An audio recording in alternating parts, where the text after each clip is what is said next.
certain parts of the market have been wrong-footed. There was this narrative, you want to be less long of Mag 7, you want to go for breadth, you want to be a little bit wary on tech, on rising rates.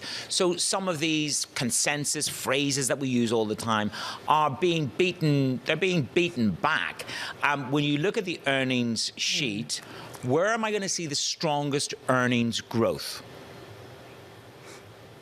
Well, I think the trends that we saw last year are still going to be in place. So that says to me we're going to see a small number of leaders in the marketplace, as we did last year. I think tech is going to continue to have relative strength compared to many other sectors, especially with an economic growth that I think will be more or less modest. So we think tech will do well.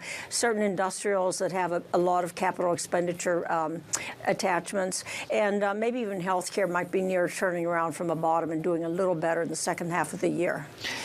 So tell me then, when you see big notes come out against big names, like Apple had 3 downgrades, 1 upgrade, and they've got a few issues around some software, etc. When you see significant repricing in any of those really high-end Mag 7 and perhaps even just a slightly broader church than that, do you see that as a re-entry point? Is it a buy the dip mentality that you're going to adopt when you see moments appear in the Mag 7?